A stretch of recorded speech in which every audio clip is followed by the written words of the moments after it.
नमस्कार दोस्तों, स्वागत है अपने इस यूट्यूब चैनल पर। दोस्तों, आज की इस वीडियो में हम कक्षा 12 के विद्यार्थियों के लिए नागरिक शास्त्र का मॉडल पेपर लेकर आए हैं, जो 2023 की बोर्ड एग्जाम के लिए मोस्ट इम्पोर्टेंट रहेगा। दोस्तों, इसमें जो है पूर्णांक आपको 100 नंबर का मिलेगा, समय 3 घंटे 15 मिनट के मिलेंगे और 15 मिनट पर छात्रियों को प्रश्न पत्र पढ़ने के लिए निर्धारित है।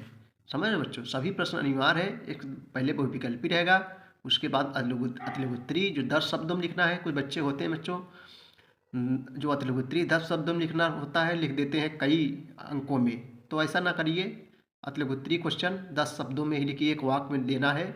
उसके बाद में दोस्तों आपको लघुत्तरी प्रश्न, लघुत्तरी फर्स्ट टाइप के मिलेंगे जो 50 शब्दों में लिखना है। उसके बाद लघुत्तरी सेकेंड टाइप मिलेंगे, लमसम 100 या 125 शब्दों में लिखना है।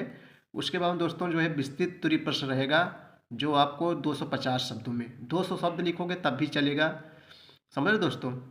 तो ये सब ऐसे ही मॉडल करना है और क्वेश्चन को दोस्तों छोड़ना नहीं बच्चों, क्वेश्चन सारे क्वेश्चन करना है। नहीं आ रहा है तो उसको बना के लिखिए, अपने मन से लिखिए, नंबर आपको पूरा मिलेगा। समझ रहे हो। तो चलिए देखते हैं दोस्तों। बहुविकल्पी प्रश्न है। परीक्षाएं नज़दीक आ रही हैं। यूपी बोर्ड की परीक्षाएं 15 फरवरी से होने का चांस है, यानी 15 फरवरी से हो सकता है। तो चलिए हम सबसे पहले बहुविकल्पी प्रश्न देखेंगे जो है। चलिए दोस्तों, सबसे पहले हम बहुविकल्पी क्वेश्चन देखेंगे जो 1 नंबर आपको मिलेगा। पहला क्वेश्चन है कि निम्नलिखित में से कौन सा एक शाक थेरेपी का परिणाम नहीं है। कह रहा है निम्न में कौन सा एक शाक थेरेपी का परिणाम नहीं है। तो 4 ऑप्शन आपसे दिया रहेगा दोस्तों, इसमें बताना है सही सही जवाब क्या हो जाएगा। सही जवाब बच्चों सी हो जाएगा, सुरक्षा परिषद का गठन।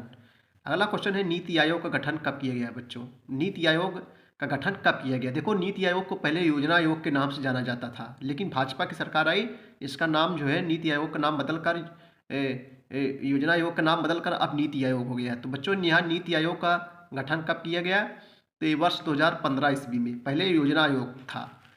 समझ रहे हो। संयुक्त राष्ट्र संघ द्वारा किस वर्ष मानव अधिकारों की सार्वभौमिक घोषणा की गई। संयुक्त राष्ट्र संघ के द्वारा किस वर्ष मानव अधिकारों की सार्वभौमिक घोषणा की गई। तो दोस्तों सही जवाब हो जाएगा यहाँ वर्ष 1948 ईस्वी में। ताड़ी विरोधी आंदोलन का संबंध किस राज्य से है। बच्चों, जो महिलाओं के शराब विरोधी आंदोलन था, शराब, तो ताड़ी विरोधी आंदोलन का संबंध ये आंध्र प्रदेश से संबंधित है। किस कहाँ से दोस्तों, आंध्र प्रदेश संबंधित है। ब्रिटिश भारत के अधीन किनके अंतर्गत अनेक क्षेत्रों में गैर मुस्लिम बहुसंख्यक थे। ब्रिटिश भारत के अधीन किनके अंतर्गत अनेक क्षेत्रों में गैर मुस्लिम बहुसंख्यक थे। सही जवाब बच्चों सी हो जाएगा, ए बी और दोनों, यानी ए भी और बी भी। बंगाल पंजाब। भारत तथा चीन के मध्य युद्ध कब हुआ था। भारत और चीन के मध्य युद्ध हुआ था दोस्तों 1962 ईस्वी में। और 65 में पाकिस्तान, 71 में भी पाकिस्तान से हुआ था। 62 में भारत और चीन के बीच युद्ध हुआ था दोस्तों। नेहरू की विदेश नीति के मुख्य उद्देश्य थे शांति, पूर्ण सह अस्तित्व, निःशस्त्रीकरण, साम्राज्यवाद। तो दोस्तों से यहाँ सही जवाब हो जाएगा ये सभी। निःशस्त्रीकरण भी था, साम्राज्यवाद भी था, शांतिपूर्ण सह अस्तित्व। ये जो है नेहरू की विदेश नीति के मुख्य उद्देश्य थे। आपातकाल के कितने महीने बाद आम चुनाव की घोषणा हुई। आपातकाल के कितने महीने बाद आम चुनाव की घोषणा हुई। तो दोस्तों सही जवाब यहाँ भी हो जाएगा 18 माह बाद। चिपको आंदोलन के बारे में निम्नलिखित में से कौन सा कथन गलत है। यह पेड़ों की कटाई के लिए रोकने के लिए चला गया एक पर्यावरण आंदोलन था। सही है दोस्तों।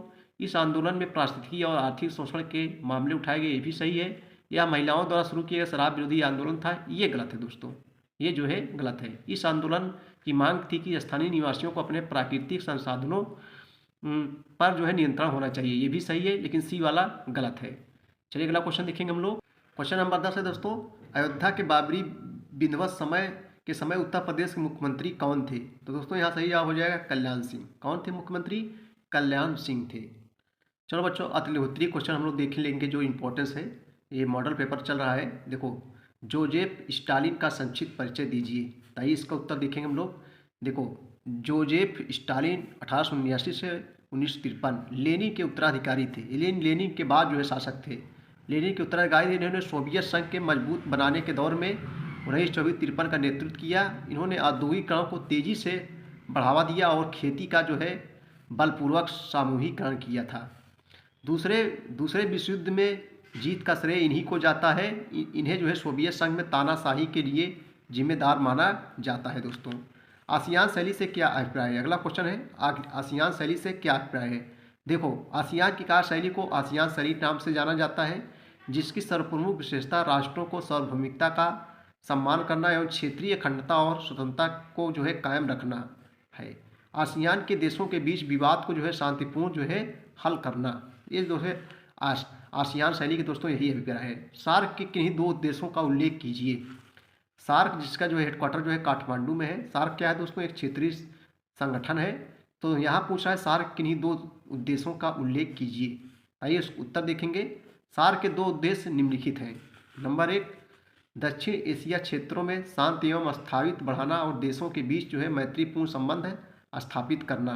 नंबर 2, सदस्य देशों के बीच बहुपक्षीय तरीकों से परस्पर सहयोग बढ़ाना, जिसमें देशों के बीच जो है व्यापार भी शामिल है। अगला क्वेश्चन देखेंगे बच्चों, संयुक्त राष्ट्र संघ की सुरक्षा परिषद के दो गैर यूरोपियन अस्थायी सदस्य देशों के नाम लिखिए। तो बहुत सरल है, इसका उत्तर देखेंगे हम लोग। देखो, संयुक्त राष्ट्र संघ के दो गैर यूरोपियन अस्थायी सदस्य देश निम्नलिखित हैं। नंबर 1 अमेरिका, नंबर 2 चीन। अमेरिका को संयुक्त राष्ट्र संघ का संस्थापक सदस्यों में से एक माना जाता है। चलिए अगला क्वेश्चन देखें बच्चों लोग, अतलगोत्री हम लोग। देश के नीति निर्माताओं ने किस देश की अखंडता एवं व्यवस्था के लिए खतरा माना है? आइए इसका उत्तर देखेंगे। देश के नीति निर्माताओं ने भाषा के आधार पर राज्यों के पुनर्गठन को देश की अखंडता एवं व्यवस्था के लिए खतरा माना है। चलिए अगला बच्चों क्वेश्चन हम लोग देखेंगे 2 नंबरी में, शक्ति संतुलन से क्या अभिप्राय है? शक्ति संतुलन से क्या अभिप्राय है? आइए इसका उत्तर देखेंगे। देखो, किसी भी आपात स्थिति को ध्यान में रखते हुए युद्ध की स्थिति पर अपने संभावित शत्रु से टक्कर लेने के लिए पहले ही अन्य राष्ट्रों का सहयोग प्राप्त करके उसे अपने पक्ष में बनाए रखना शक्ति संतुलन कहलाता है। अगला क्वेश्चन बच्चों, बॉम्बे प्लान किसे कहते हैं? Most important fact model paper का चल रहा है। बॉम्बे प्लान किसे कहा जाता है? तो बच्चों, तो भारत में नियोजन की गति देने के लिए वर्ष 1944 में उद्योगपतियों के एक समूह द्वारा नियोजित अर्थव्यवस्था के संचालन के संबंध में एक संयुक्त प्रस्ताव तैयार किया गया, जिसे बॉम्बे प्लान कहा जाता है। अगला क्वेश्चन देखेंगे हम लोग, एनपीटी तथा सीटीबीटी का विस्तृत रूप लिखिए। एनपीटी तथा सीटीबीटी का विस्तृत रूप लिखिए। तो उत्तर देखेंगे, उपयुक्त शब्दों का विस्तृत रूप निम्नलिखित है। नंबर 1 एनटीपीटी, जिसको प्रभाव अप्रसार संधि कहते हैं। उसके बाद में सीटीबीटी, व्यापक परीक्षण प्रतिबंध संधि। अगला क्वेश्चन देखिए, मास्ट्रिक्ट संधि का क्या अर्थ है? मास्ट्रिक्ट संधि का क्या अर्थ है दोस्तों? चलिए उत्तर देखेंगे। देखो, यूरोपीय संघ के गठन हेतु एक संधि पर संस्थापक सदस्यों द्वारा हस्ताक्षर किए गए, इसे ही मास्ट्रिक्ट संधि के नाम से जाना जाता है। देखो, संधि में होता है समझौता। इस संधि के अंतर्गत विभिन्न यूरोपीय देशों के बीच समझौता किया गया। यूरोपीय संधि के देशों के अधिकार समान होंगे। अगला क्वेश्चन देखेंगे, 1970 के दशक में सरकार तथा न्यायपालिका के बीच संघर्ष के प्रमुख कारण क्या थे दोस्तों? 1970 के दशक में सरकार तथा न्यायपालिका के बीच संघर्ष के प्रमुख कारण क्या थे? आइए इसका उत्तर देखेंगे। देखो, सरकार द्वारा संपत्ति के अधिकारों में कटौती, नीति निर्देशक तत्वों को प्रभावी बनाने के लिए मूल अधिकारों में कटौती आदि को न्यायपालिका ने संविधान के मूल ढांचे प्रस्तावना के विरुद्ध बताकर निरस्त कर दिया। यही मुख्यतः 1970 के दशक में सरकार तथा जो है न्यायपालिका के बीच संघर्ष के कारण थे। चलो बच्चों, लघुत्तरी प्रश्न आएंगे, लघुत्तरी फर्स्ट प्रकार के, उसके बाद में लघुत्तरी सेकंड प्रकार के क्वेश्चन। तो पहले लघुत्तरी क्वेश्चन हम लोग देखेंगे। शीत युद्ध काल के दौरान पूर्वी तथा पश्चिमी गठबंधनों की व्याख्या कीजिए।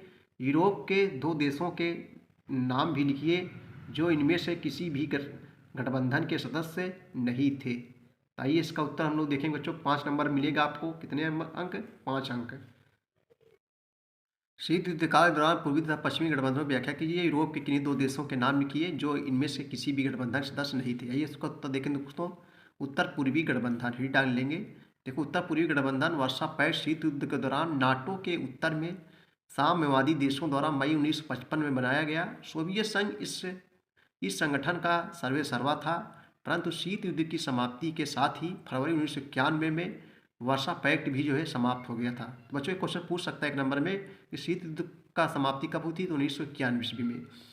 पश्चिमी गठबंधन यह मुख्य रूप से अमेरिका के नेतृत्व में बने। इन गठबंधनों में मुख्य रूप से जो है नाटो, सीटो एवं सेंटो सम्मिलित हैं। ये सब सैनिक संगठन थे दोस्तों, जिसकी स्थापना क्रमशः 1949, 54 एवं 1955 में की गई थी। यूरोप के 2 देश स्वीडन एवं स्पेन इन गठबंधनों में सम्मिलित नहीं हुए। चलिए अगला क्वेश्चन देखो, लघुत्तरी प्रश्न सेकंड प्रकार दोस्तों क्वेश्चन दो देख लेते हैं। वर्ष 1947 में भारत के विभाजन के कारणों का आकलन कीजिए। 6 नंबर आपको मिलेगा। लघुत्तरी सेकंड प्रकार के क्वेश्चन देखेंगे इसका उत्तर।